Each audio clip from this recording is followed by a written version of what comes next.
నమస్తే, welcome to Zindagi media. నేను ప్రదీప్ రెడ్డి. ఇక కాంగ్రెస్ గవర్నమెంట్ ఏర్పడి 1 ఇయర్ కంప్లీట్ కాబోతుంది. అతి త్వరలోనే, పెద్ద టైం కూడా లేదు, వితిన్ డేస్లో కాంగ్రెస్ గవర్నమెంట్ వచ్చి 1 ఇయర్ అవుతుంది. మరి గతంలో ఈ టైంలో అసలు లాస్ట్ ఇయర్ 6 గ్యారంటీల హామీతో అదరగొట్టింది కాంగ్రెస్ పార్టీ. మేము వస్తున్నాం, మార్పు తెస్తున్నాం అంటున్నారు అని వాళ్ళైతే ప్రచారం చేసిరు. మరి మొత్తంగా వాళ్ళు వచ్చిరు, 6 గ్యారంటీలో కొన్నిటిని అయితే అమలు చేసిరు. 100 రోజుల్లోనే అన్ని గ్యారంటీలు అమలు చేస్తామన్నటువంటి కాంగ్రెస్ ప్రభుత్వము ఇప్పటికీ కొన్నిటిని అయితే పెండింగ్లో పెట్టింది. మరి 1 ఇయర్ కాంగ్రెస్ పాలన మీద మనతో మాట్లాడడానికి మన స్టూడియోకి వచ్చారు బీజేపీ నేత తిరుపతి రెడ్డి గారు. తిరుపతి రెడ్డి గారు, నమస్తే.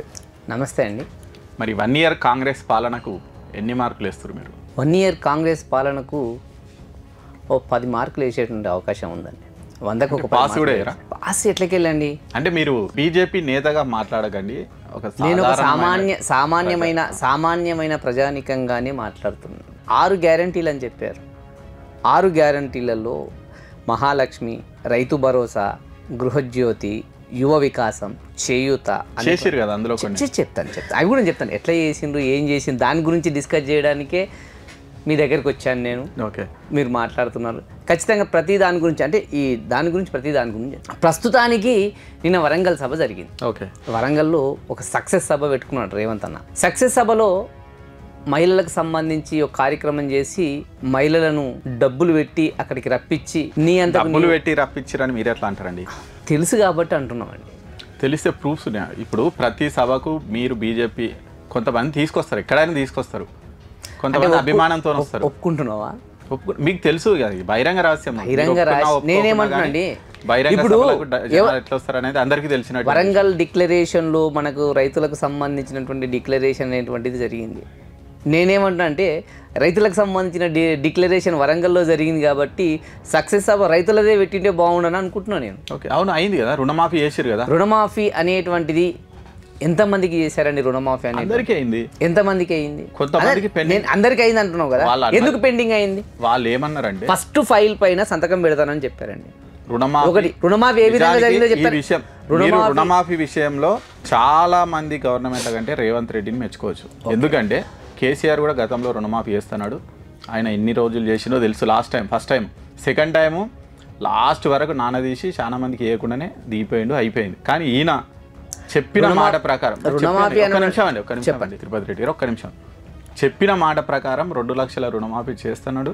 నాకు తెలిసి ఒక 60% to 70% రుణమాఫీ కంప్లీట్ అయిందని అనుకుంటున్నాను. ఓకే, 2 లక్షలకు పైన ఉన్నటువంటి వాళ్ళకి కాలేదు, రేషన్ కార్డు లింక్ కాని వాళ్ళకి కాలేదని గవర్నమెంట్ చెప్తుంది. చాలా మందికి అయితే అయింది. 60 to 70% రుణమాఫీ అయితే కంప్లీట్ అయింది. సార్, ఈ విషయంలో సరే అందరికీ చేసిందా చేయలేదా అనేది పక్కెడితే, ఇంతమందికి చేయడం మాత్రం గతంలో ఎప్పుడు కాలేదు, ఇప్పుడు చేసింది. ఈ విషయంలో మెచ్చుకోవాలి. మంచిది మంచి అనాలే, చెడుని చెడు. సార్, నేను చెప్తానండి. ఓకే, మీరు చెప్పింది చెప్పారు, నేను చెప్పేది కూడా వినాలి. ఓకే, చెప్పండి.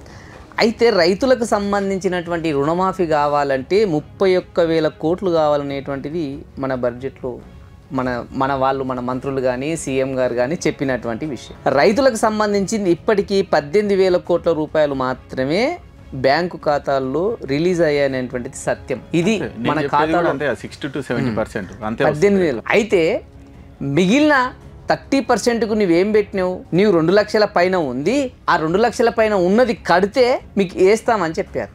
అది దానిలో వేస్తామని చెప్పారు. కట్టిన వాళ్ళకి ఎంతమందికి వేసినామని అడుగుతున్నాను. ఓకే, మీరు వచ్చినటువంటి 100 రోజులలో ఇచ్చినటువంటి 6 గ్యారంటీలను పూర్తి చేస్తామని చెప్పారా లేదా?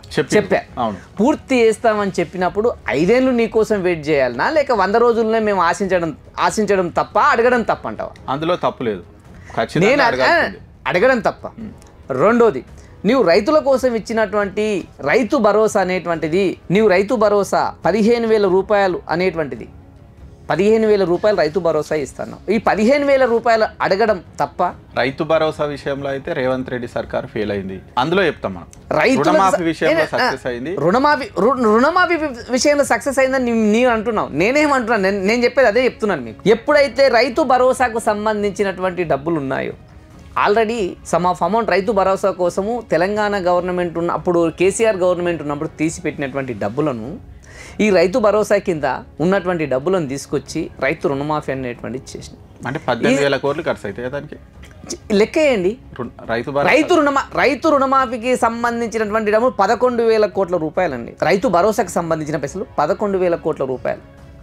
ఈ 11,000 కోట్ల రూపాయలను రైతు రుణమాఫీ కింద మళ్లించినాం. కానీ సంవత్సరం 2 పంటలు అయిపోయినాయండి. నువ్వు అధికారంలోకి వచ్చిన తర్వాత 2 పంటలు అయిపోయినాయి. ప్రస్తుతానికి వరి పంట అనేటువంటిది రోడ్ల పాలైంది. ప్రస్తుతానికి రోడ్ల పైన ఉంది, రోడ్ల పాల అవుతుంది. అది ఈ రైతు భరోసా పైసలను తీసుకొచ్చి రైతు రుణమాఫీ చేసినావు, సంతోషము. కానీ రైతు భరోసా ఇస్తానన్న రైతు భరోసా అడగొద్దా? అడగాలి. ఇప్పుడు ఇది రైతు సక్సెస్ ప్రభుత్వమా, అన్సక్సెస్ ప్రభుత్వమా? విజయం సాధించినట్ల రైతుల పక్షాన? రైతులకు ఇచ్చినటువంటి హామీలు నెరవేరినట్ల?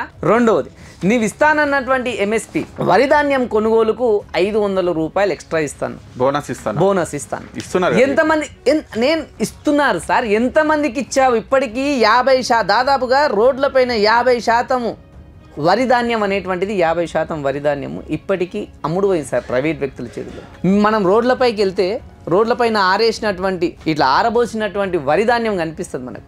ఎవరైనా వచ్చిండ్రా అమ్మ గవర్నమెంట్కు సంబంధించి మా దగ్గర అంటే మా దగ్గరికి ఇప్పటి వరకు ఎవరు రాలేదయ్యా అని చెప్పి. కొన్ని ప్లేసులలో కనీసం కొనుగోలు కేంద్రాలు కూడా స్టార్ట్ చేయలేని పరిస్థితి ఉంది. ఎన్ని కొనుగోలు కేంద్రాలు, మండలానికి ఎన్ని కొనుగోలు కేంద్రాలు స్టార్ట్ చేసిండ్రో చెప్పాలి. ఎవరు చెప్పాలి?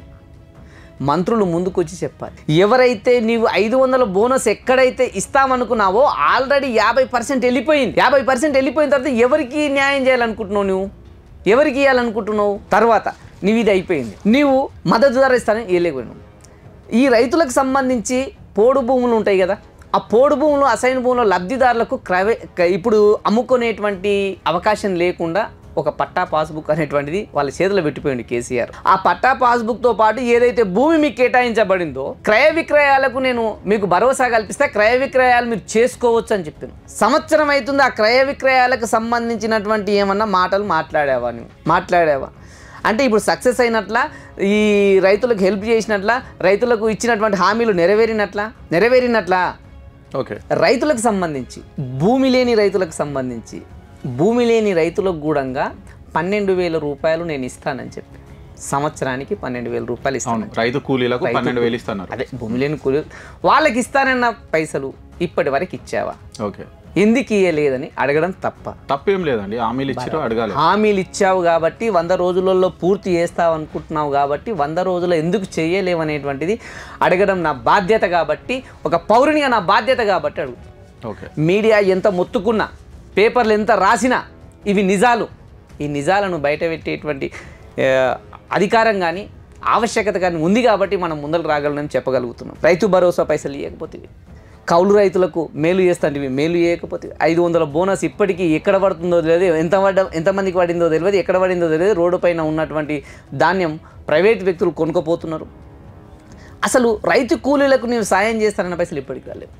నీవు ఖచ్చితంగా వరంగల్లో నీవు సభ పెట్టి రైతులకు సంబంధించి ఇవన్నీ నేను పూర్తి చేసిన అని చెప్పింటే అప్పుడు రేవంత్ రెడ్డి 90% సీఎం ఏమంటారు అంటే రాష్ట్ర ఆర్థిక పరిస్థితి బాగాలేదని చెప్తారు సార్. సీఎం అంటున్నారు, మంత్రులు అంటారు, అందరూ అదే అంటున్నారు సార్. రాష్ట్ర ఆర్థిక పరిస్థితి నిజంగానే బాగాలేదు. నా కుటుంబ ఆర్థిక పరిస్థితి బాగాలేదు సార్.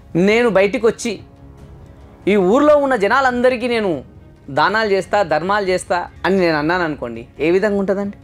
మీ ఆస్తి అమ్మి పెట్టాలి. మా ఆస్తి అమ్మి పెట్టాలి. ఇప్పుడు రేవంత్ రెడ్డి గారి ఆస్తి అమ్మి పెట్టమని నేను అడుగుతున్నాను. ఉన్నాయి కదా, 1000 కోట్లు సంపాదించినావు కదా, ఆ 1000 కోట్ల ఆస్తులు అమ్మి పెట్టండి. అప్పుడేమంటారంటే ఏ సీఎం కూడా ఇట్లా పెట్టలేడు కదా, మేము ఎందుకు పెడతాం, మేము హామీలు ఇచ్చినాం, 5 ఏళ్లలో నెరవేరుస్తాం. 5 ఏళ్లలో నెరవేరుస్తారని అప్పుడు డిక్లరేషన్ చేసినప్పుడు 100 రోజులని ఎందుకు చెప్పినావు? 100 రోజులని చెప్పినందుకే కదా నీ కోట్లు వేసింది. 100 రోజులలో నీకు చేత కాకపోతే ఆ రోజు దిగిపోవాలి కదా. మరి ఇంకెవడన్నా వచ్చి పాలిస్తాడు.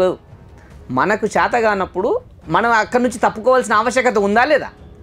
ఈ రాష్ట్రాన్ని, తెలంగాణ రాష్ట్రంలో ఇచ్చినటువంటి హామీలు నెరవేరలేవు కాబట్టి, రైతులకు ఇచ్చినటువంటి హామీలు నెరవేరలేవు కాబట్టి నిన్ను తప్పుకోమనని బీజేపీ చెప్తుంది. అది తప్పా రైటా? అంటే ఇప్పుడు మళ్ళీ ఎలక్షన్లకు పోమంటారా? ఎలక్షన్లకు కాదండి, నీకు చేత కానప్పుడు తప్పుకుంటే ఇంకోడు మంచోడు వస్తాడేమో. ఇంకెవరున్నారు మంచోడు? వస్తాడు, ఎవరన్నా వస్తారు. మీ పార్టీ వాళ్ళ పక్క పార్టీ? మా పార్టీ, పక్క పార్టీ జనాలు నిర్ణయిస్తారు. అప్పుడు జనాలు నువ్వు మంచి చేస్తావని నిర్ణయించాలంటే మళ్ళీ ఎలక్షన్లకు ఖచ్చితంగా. నేనేమంటున్నా, జనాలు నువ్వు మంచి చేస్తావని నిర్ణయించే కదా నీ కోటైతే వేసింది. నీ కోట ఎందుకు వేసిండ్రు? నువ్వు మాకు ఇవన్నీ చెప్పావు, ఇవన్నీ హామీలు ఇచ్చావు. దాదాపుగా ఈ 6 డిక్లరేషన్కి సంబంధించి 35, ఒక దాదాపుగా 66 హామీలు ఇచ్చి పెట్టావు. ఈ 66 హామీలు ఇప్పటికీ తెలంగాణలో ఫ్రెష్గా అట్లనే నడుస్తున్నాయి అన్ని పేపర్లు. ఓకే, ఈ 66 హామీలు నెరవేర్చకపోతే నీవెందుకు మాకు మరి? అంటే వాళ్ళు 100 రోజులలో నెరవేరుతున్న హామీలలో 6 హామీలు కూడా నెరవేర్చలేదా? ఇంకా 6 హామీలు కాదండి, నేనేమంటున్నా 6 హామీలు ఏడ నెరవేర్చో చూడండి, మీరే చెప్పండి ఏమేమి నెరవేర్చో చెప్పుదాం మరి. ఫ్రీ బస్ చెప్పండి. నడుస్తుంది, ఉచిత కరెంటు నడుస్తుంది, 500 గ్యాస్ సిలిండర్ నడుస్తుంది. ఓకే, నెక్స్ట్ రుణమాఫీ అనేది చేసిరు, ఆరోగ్యశ్రీ గురించి ఏదో చెప్పిరు, 10 lakhs వేస్తామని అది చేసి, అది ఆయుష్మాన్ భారత్ కలిపినల్లా సరే కేంద్రం నుంచి వచ్చి ఆయుష్మాన్ భారత్ అదొకటి చేసిరు. వీళ్ళు ఇప్పటికీ ఇంకా వాళ్ళు ఇచ్చిన మెయిన్ హామీలలో నెరవేర్చని ఏమున్నాయి కూడా నేను చెప్తా. చెప్పండి. 2500 రూపాయలు ఇస్తామన్నారు. అవును, ఎవరికి? మహిళలకు. అది ఇవ్వలేదు. నిజానికి ఇది పెద్ద హామీ, చాలా బర్డెన్ పడే హామీ, ఇది ఇవ్వలేదు. నెక్స్ట్ పింఛన్లు పెంచుతామన్నారు, 4000 రూపాయలు చేస్తామన్నారు. అవును, అది కూడా చేయలేదు. ఈ 2 హామీలు అయితే నెరవేర్చలే ఇంకా సార్. మరి దీని గురించి అయితే వాళ్ళు ఇప్పటికీ మాట్లాడట్లేదు. ఇవన్నీ కూడా 100 daysలో నెరవేరుస్తామన్నటువంటి హామీలు. ఇందులో మెయిన్ హామీలు ఏవైతే ఉన్నాయో ఈ 2500 మహిళలకు ఇవ్వడం కానీ, పింఛన్లు పెంచడం కానీ, ఇవి అయితే నెరవేర్చలే ఇంకా. దీంతోపాటు రైతు కూలీలకు 12,000 రూపాయలు ఇస్తామన్నారు, మీరు ఇందాక చెప్పారు, అది నెరవేర్చలే. రైతు భరోసా పెంచిస్తామన్నారు, ఆ పెంచుడు సంగతి పక్కన పెడితే ఉన్న రైతు భరోసా కూడా ఇవ్వలే. సరే, దానికి రుణమాఫీ ఇచ్చినామంటే సరే, రుణమాఫీ, రైతు భరోసానే వాళ్ళు ఏదో కమిటీ అని వేసారు. మేము ఎంతమందికి ఇవ్వాలి, 10 acres 5 acres ఇవ్వాలని ఏదో నడుస్తున్నది. అది ఎప్పుడు నడుస్తుందో ఏమవుతుందో తెలియదు. ఈ కమిటీలు, ఈ కమిషన్లు అనేటువంటివి నిజానికి అక్కడ ఏంటంటే రాష్ట్ర ఆర్థిక పరిస్థితి బాగాలేదు. కేసీఆర్ మొత్తం అప్పులపాలు చేసిండు, అందుకే మేము చేయట్లేదు అంటున్నారు. కానీ దానికి అది కరెక్ట్ ఆన్సర్ కాదు. ఎందుకంటే అధికారంలోకి రాకముందు కూడా వాళ్ళకి రాష్ట్ర ఆర్థిక పరిస్థితి గురించి అవగాహన ఉండాలి. ఉండే హామీలు ఇస్తే మంచిది, మేము గెలిచినాక చూసుకుందాము అంటే ఇట్లే 1 yearలోనే వ్యతిరేకత అయితే వస్తుంది. ఒకటి ఇక్కడ మనం చూసుకుంటే, మీరు ఆర్టీసీకి సంబంధించి చెప్పారు. ఆర్టీసీలో ఫ్రీ బస్ అనేటువంటిది నిజంగానే చాలామంది మహిళలకు మంచి చేకూర్చేటువంటి అవకాశం ఉంది. దాంట్లో కొంచెం చెడు ఉంది, మంచి ఉంది. ఓకే, మనం మంచిగానే చూసుకుందాం దాన్ని. ఓకే, మంచినే వెతుక్కుందాం, అనవసరంగా చెడుని ఎందుకు ఎత్తుకు. రేవంత్ రెడ్డి గారు మంచి చేసి నేను ఎత్తుకుంటున్నాను నేను. కానీ అదేవిధంగా ఆర్టీసీ సిబ్బందికి పిఆర్సీలు బకాయిలు వెంటనే చెల్లిస్తామని చెప్పి ఇంతవరకు చెల్లించలేదు. వాళ్ళు నానా హింస పెడుతున్నారు, నానా గోస పడుతున్నారు వాళ్ళు కూడా. అదేవిధంగా ఈ యొక్క ఆర్టీసీ బస్సు ఫ్రీ అనేటువంటి దాంతోన వాళ్ళు ఏం చేసిరంటే, మన ఆటో డ్రైవర్లు దిగాలైపోయారు. ఆటో డ్రైవర్స్కి ఇస్తానన్నటువంటి 12,000 ఆర్థిక సహాయం ఇప్పటికి అందలేదు. అవును, ఇవన్నీ నీవు ఆర్టీసీ వాళ్ళకి ఇస్తున్న పిఆర్సీ 2 PRCలు ఇస్తాను అంటే వాళ్ళ మేనిఫెస్టో కనుక నిజంగానే మొత్తం అమలు చేస్తే ఈ రాష్ట్ర బడ్జెట్ ఇప్పుడు 1,00,000 కోట్లు 2,00,000 కోట్లు ఉంది కదా, దానికి ఇంకో 50% యాడ్ కావాలి. సడన్గా ఆదాయం పెరగాలి. సడన్గా ఆదాయం పెరగాలని సార్ నేనేమంటున్నంటే, ఈ రాష్ట్రం గురించి పెద్దగా నేను రాష్ట్ర బడ్జెట్ దాకా మనం వెళ్ళాల్సిన అవసరం లేదు. ఆర్టీసీ బస్సు ఫ్రీ కావడం వల్ల జీవనం అనేటువంటిది స్తంభించిపోయింది. ఆటో డ్రైవర్ల జీవనం స్తంభించిపోయి, నేను ఆర్టీసీ డ్రైవర్లకు పిఆర్సీలు అవి అని నేను ఇప్పుడు కూడా అనట్లేదు, వెంటనే ఏని అనట్లేదు. కానీ వాళ్ళకి ఇచ్చిన హామీ నెరవేర్చవలసిన బాధ్యత రాష్ట్ర ప్రభుత్వంపై ఉంది. దాన్ని నెరవేర్చాలి.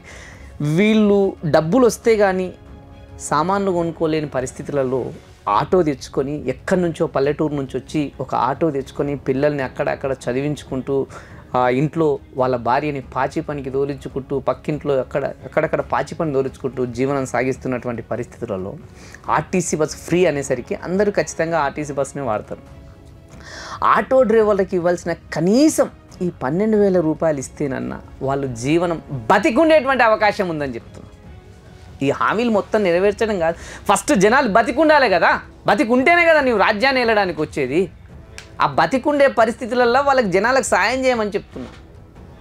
అదేవిధంగా నీవు ఇచ్చేటువంటి ఎంఎస్పీ అంటే మద్దతు ధరతో పాటు 500 బోనస్ ఇస్తాను, అది ఇవ్వండి. ఇచ్చారు. కనీసం ట్రాక్టర్కో డీజిల్కో ఉపయోగపడే కూలీల కోసం ఉపయోగపడేటువంటి రైతు భరోసా ఇవ్వమంటున్నాం అంతే. ఇచ్చావు, రైతులకు ఇచ్చావు, రైతు భరోసా ఇవ్వమంటున్నాం. ఎవరైతే కూలీలు ఉన్నారో ఇవన్నీ మినిమం నీడ్ కదా. రైతు కూలీలకు 12,000 ఇవ్వమనడం తప్పు కాదు కదా, నీవు సక్సెస్ అయినట్టు అవన్నీ ఇస్తే. కానీ మినిమం నీడ్ అనేటువంటిది ఏదైతే ఫస్ట్ ఉందో దాన్ని నెరవేర్చే క్రమంలో మీరు మీ హామీలు నెరవేర్చే క్రమంలో ఫెయిల్ అయ్యారు. మీరు జనాలను వంచారు, జనాలను మోసం చేశారు అని చెప్తున్నాం.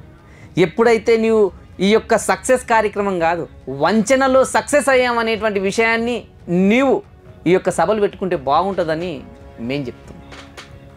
ఇప్పుడున్నటువంటి పరిస్థితులలో ఈ 6 గ్యారంటీలలో నీవు చాలా మటుకు చేశానని జనాలకు ఎంత ప్రగల్భాలు పలికి చెప్పినా ఈ 6 గ్యారంటీలు చేశావని నిన్న వరంగల్లో నువ్వు మోడీ గారిని తిట్టడం, కేసీఆర్ గారిని తిట్టడం, మేము చేసిన దాన్ని చెప్పుకోలేక మోడీ గారిని తిట్టడం, నువ్వు చేసిన దాన్ని చెప్పుకోలేక పక్క పార్టీలను తిట్టడం చేస్తున్నావు. రేవంత్ రెడ్డి గారు ఏం చేస్తున్నారంటే డైవర్ట్ రాజకీయాలు చేస్తున్నారు.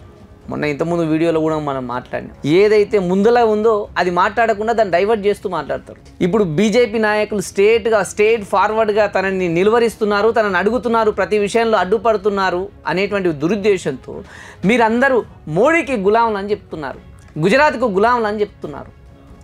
మా కిషన్ రెడ్డి గారు మొన్న చెప్పారు, అవును మేము మోడీకి గులాంలం అనే చెప్పారు. ఆయన ఏం చెప్పారంటే మనకి ఇంతకుముందుకు గులాంలం అని ఎందుకు చెప్పాడంటే ఈ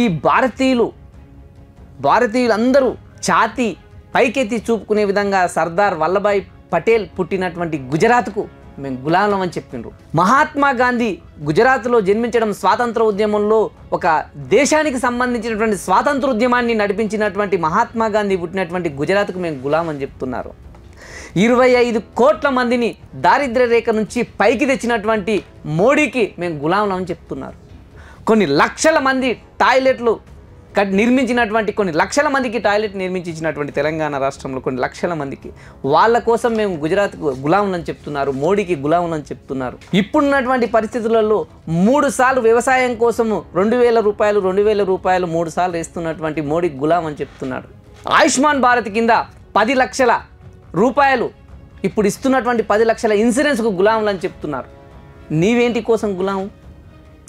అదే తెలంగాణ రాష్ట్రంలో తెలంగాణ రానప్పుడు నీవు పక్క పార్టీలో ఉన్నప్పుడు సోనియా గాంధీని రక్త పిశాచి అని తిట్టినావు. నువ్వు సోనియా గాంధీ గారిని రక్త పిశాచి అని ఎవరు తిట్టినా అంటే రేవంత్ రెడ్డి గారు తిట్టినారు రక్త పిశాచి అని. అదే ఈరోజు మా అమ్మ మా దేవత అని చెప్తున్నాడు. మా అమ్మ మా దేవత అనేటువంటి రేవంత్ రెడ్డి గారే బలిదేవత, తెలంగాణ బలిదేవత అని చెప్పిండు ఓ రోజు. అదే అసెంబ్లీలో బలిదేవత అని చెప్పిండు. ఎప్పుడైతే అంటే పార్టీలు మారినంత మాత్రాన, నీవు సీఎం అయినంత మాత్రాన నీవు అన్న మాటలు కానీ నీవు విన్న మాటలు కానీ పరిపు. ఎప్పుడైనా సరే జనాలకు మంచి చేయాలనేటువంటి ఉద్దేశంతో ముందుకెళ్తే పక్క పార్టీలు కానీ ఎదురు పార్టీలు కానీ ప్రతిపక్ష పార్టీలు కానీ నీ వెంబడి ఉండి నడిపించేటువంటి అవకాశం ఉంది. నువ్వు ఏకతీరుగా ఏకపక్షంగా ముక్కుసూటిగా నువ్వు వెళ్తానంటే జనాలకు అన్యాయం జరుగుతుంటే చూస్తూ కూర్చుండేటువంటి వ్యవస్థ భారత రాజ్యాంగంలో ఎక్కడా లేదు. నిన్ను నిలవరించడానికి ప్రతిపక్ష పార్టీలు కానీ నాయకులు కానీ ప్రజలు కానీ తిరగబడేటువంటి అవకాశం ఉంది ఖచ్చితంగా. నువ్వు చేయాలనుకున్నది చర్చించి జనాలతో మాట్లాడి పక్క పార్టీలతో మాట్లాడి చేయాల్సిన బాధ్యత ఒక సీఎంగా నీ పైన ఉంటుంది. దాన్ని గుర్తెరిగి జనాలను ఎవరిని మోసం చేయకుండా వంచన చేయకుండా ఇచ్చినటువంటి హామీలు అనేటువంటివి నీవు నెరవేర్చలేవు కాబట్టి నీవు దిగిపోవాల్సిన అవసరం ఉంది. కానీ నెరవేర్చాలనుకుంటే నీవు జనాల్లోకి వచ్చి నేను నెరవేర్చలేకపోయాను, మళ్ళీ వచ్చే 5 ఏళ్లలో నెరవేరుస్తాను, వచ్చే 4 ఏళ్లలో నెరవేరుస్తానని చెప్పు. మరి నేను ఏది నెరవేర్చను అంటే నువ్వు నెరవేర్చినా నేను సక్సెస్ సభలు కొన్ని కోట్ల రూపాయలు పెట్టి సక్సెస్ సభలు ఎందుకంటే గవర్నమెంట్ ఖర్చుతోనే కదా, కోట్ల రూపాయలు గవర్నమెంట్ ఖర్చుతోనే కదా. ఆ ఖర్చు అయితే జనాలకు ఏం చేయలేవు కదా, జనాలకు ఇచ్చేస్తే అయిపోతుంది కదా.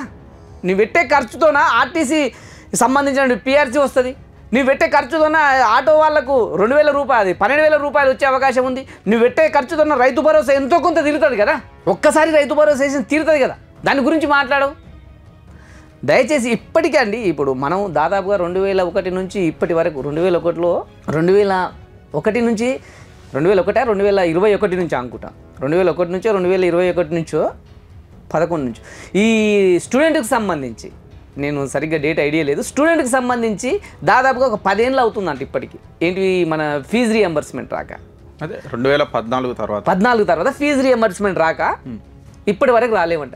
దాంతోపైన బడ్జెట్ కేటాయించండి. కేసీఆర్ ఇవ్వలేదు నేనేం చేస్తా అంటున్నాను సార్. కేసీఆర్ ఇవ్వలేదు కరెక్టే, కేసీఆర్ ఇవ్వనందుకే దింపేసి నిన్ను పెట్టిండు సార్. కేసీఆర్ చాలా బకాయిలు పెట్టిపోయిండు. అవును, కొన్ని ప్రాజెక్టులకు కాంట్రాక్టర్లకు పెండింగ్ ఉన్నాయి, సర్పంచ్లకు పెండింగ్ ఉన్నాయి, ఫీజు రియంబర్స్మెంట్ పెండింగ్ ఉన్నాయి, ఆరోగ్యశ్రీ పెండింగ్ ఉన్నాయి. ఇన్ని పెండింగ్లు ఉన్నాయి. ఈ పెండింగ్లన్నీ నేను మెల్లమెల్లగా చేసుకుంటూ పోతా, రాష్ట్ర ఆర్థిక పరిస్థితి సహకరిస్తలేదు అంటున్నాడు. రాష్ట్ర ఆర్థిక పరిస్థితి సహకరించినందుకే సార్ ఇవన్నీ విజయోత్సవ సభలు మనకెందుకు సార్? ఆ సభలకెట్టే ఖర్చు స్టూడెంట్స్ కోసం అని పెట్టండి, ఆటోల కోసం అని పెట్టండి అని చెప్తున్నాను. రాష్ట్ర ఆర్థిక పరిస్థితి బాగాలేదు. నీవైతే వెళ్తే ప్రజలు ఇప్పుడు సొమ్ము అయితే కరిగిపోతుంది కదా, రాష్ట్ర ప్రభుత్వం సొమ్మే కదా నువ్వు పెట్టేది. రాష్ట్ర ప్రభుత్వంలో సొమ్ము పెడుతున్నావు కదా, ఓ 10 మంది కన్నా పనికి వస్తుంది కదా అని చెప్తున్నా. ఇప్పుడు మనం ఈ వంచన సభలు ఎందుకు అని అంటున్నా, జనాలను వంచిన సభలు ఎందుకు అంటున్నా, విజయోత్సవ సభలు కాదు జనాలను వంచిన సభలు ఎందుకు అంటున్నా. 100% వద్దు, నువ్వేం సాధించినావని విజయోత్సవం చేసుకుంటావు అంటున్నా. వంచన చేసినావు కదా, వంచన సభలు జరుపుకో బాగుంటుంది అంటున్నా. ఈ డబ్బులు అనేటువంటిది పక్కదారి పట్టించండి. ఈ డబ్బులు అనేటువంటిది వేరే వాళ్ళకు ఒక మేలు జరిగే విధంగా ఉంటుంది కదా. ఖచ్చితంగా ఈ యొక్క హామీలను చూసుకుంటే ఈ యొక్క రాష్ట్ర ప్రభుత్వం అనేటువంటిది 100% ఫెయిల్యూర్ సార్. ఓకే, నేను ఇంతకుముందు చెప్పాను ఎన్ని మార్కులు వేస్తావు సార్ అంటే 10 మార్కులు వేస్తాను. నేను అన్నదే కరెక్ట్ సార్. నీవు 10% చేసి నేను 90% మొత్తం 100% చేసినని చెప్పుకుంటున్నావు. పక్క రాష్ట్రంలో మహారాష్ట్రలో వెళ్ళి నువ్వేం చేస్తున్నావు అంటే మహారాష్ట్రలో వెళ్ళినావు, మహారాష్ట్రలో వెళ్ళి మొత్తం 6 గ్యారంటీలు మొత్తం మేము కంప్లీట్ చేసినామని చెప్పినావు. 6 గ్యారంటీలు కంప్లీట్ చేశారా సార్? నీ వెళ్ళినప్పటి నుంచే సీఎం రేవంత్ రెడ్డి గారు ఇక్కడ ఒక నిన్న మొన్న ఒక స్ట్రోల్ అవుతుంది, ఒక ఎక్కడో చూశాను నేను. సీఎం రేవంత్ రెడ్డి గారు అక్కడికి వెళ్ళినప్పటి నుంచి అక్కడ జనాల్లో మార్పు వచ్చిందని చెప్పిండు. ఏం మార్పు వచ్చిందంటే కాంగ్రెస్కి ఓటేయాల్సిన వాళ్ళు బీజేపీ వైపు మళ్ళీనని స్క్రోల్స్ వస్తున్నాయి. ఓకే, అంటే అక్కడ ఏం సాధించలేడు, అక్కడ ఆయన వచ్చి చెప్తే మేమెందుకు వినాలి, ఇక్కడ కూడా అదే పరిస్థితి అవుతుందేమని ఒక ఉద్దేశంతోన జనాలు మారిండ్రు అనేటువంటిది కొన్ని స్క్రోల్స్ అవుతున్నాయి. ఇక్కడ నువ్వేం చేయనప్పుడు చేసే కార్యక్రమం చేసి నేను ఇన్నే నెరవేర్చిన, నా వల్ల ఇంతే అయిందని గుండె మీద హార్ట్ మీద చేసుకొని చెప్పండి. జనాలకు అబద్ధాలు చెప్పాల్సిన అవసరమే ఉంది. ఎవరు ఏమన్నా కాకపోయినా ఆయన 5 ఏళ్ళు గవర్నమెంట్ అనేటువంటిది కాంగ్రెస్ గవర్నమెంట్ అనేటువంటిది ఉంటుంది, అది 100%. ఇక 100 రోజుల్లో నీవు అన్నీ కేటాయిస్తాము, 100 రోజుల్లోనే మొత్తం టోటల్ క్లీన్గా మేము మొత్తం ఇచ్చేస్తామని చెప్పినందుకు మాత్రమే ఇక్కడ అడగడం జరుగుతుంది. 100 రోజుల్లో సాధ్యం కాదని నీకు తెలుసు, ఎందుకు ఇచ్చినామని అడుగుతున్నాం. ఏమనంటే కేంద్రం మాకు సహకరించట్లేదు అని. అదే కేంద్రము ఆ రోజు చెప్పేది, కేంద్ర ప్రభుత్వంలో కాంగ్రెస్ గవర్నమెంట్ వస్తేనే మేము ఈ యొక్క హామీలను నెరవేర్చగలుగుతాము, లేకుంటే నెరవేర్చమని ఒక మాట చెప్పేది ఉండే కదా. ఆ మాట చెప్తే అయిపోతుండే. ఈరోజు బీజేపీ ప్రభుత్వం వచ్చింది కాబట్టి అరే ఆ రోజు ఆ పెద్ద మనిషి ఆ మాట చెప్పిండు అని మేము కూడా సర్దుకొని పోతుంటివి. కానీ ఎవడున్నా లేకపోయినా మేము ఖచ్చితంగా మేము ఇవన్నీ ఇస్తామని చెప్పాం.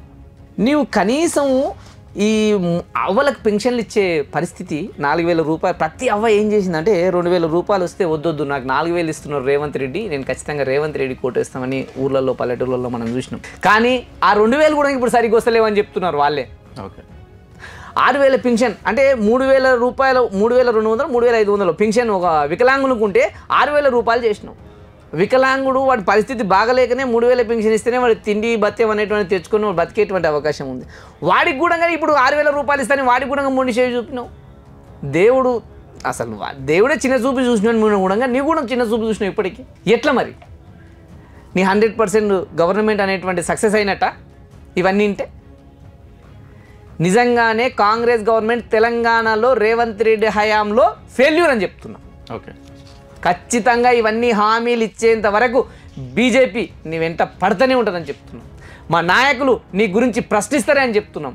నిన్ను మెడలు వంచి ఇవన్నీ జనాలకు ఇప్పించేంత వరకు, నిన్ను మెడలు వంచి ఇప్పించేంత వరకు మేము పోరాటాలు చేస్తామని చెప్తున్నాం. ఓకే, తిరుపతి రెడ్డి గారు మొత్తంగా అయితే కాంగ్రెస్ గవర్నమెంట్ 100% ఫెయిల్యూరు, 10% కాదు అసలు. నేనేదో ఆ 10 మార్క్స్ కూడా ఏదో మామూలుగా వేసిన అవి కూడా ఇవ్వద్దు అంటున్నారు. సరే, మొత్తంగా అయితే చాలా హామీల్లో ఇంకా కాంగ్రెస్ గవర్నమెంట్ నెరవేర్చలేదు. జనాన్ని మోసం చేసింది. అసలు జనాన్ని మోసం చేసి విజయోత్సవ సభలు ఎలా జరుపుకుంటారు? ఆ సభలకు పెట్టే ఖర్చు, రాష్ట్ర ఆర్థిక పరిస్థితి బాగాలేదన్నారు కదా, ఆ సభలకు పెట్టే ఖర్చు ఏదో ఒక పథకానికి పెట్టండి అంటున్నారు తిరుపతి రెడ్డి గారు. ఓకే, మరి చూద్దాం మరి ప్రభుత్వం విజయోత్సవ సభలతో పాటు మరి ఇంకేమైనా హామీలు నెరవేరుస్తుందా, మరి ఇది ఇట్లే కంటిన్యూ అవుతుందా అనేది మనం చూడాలి. Okay, thank you Tirupati Reddy గారు. నమస్తే అండి.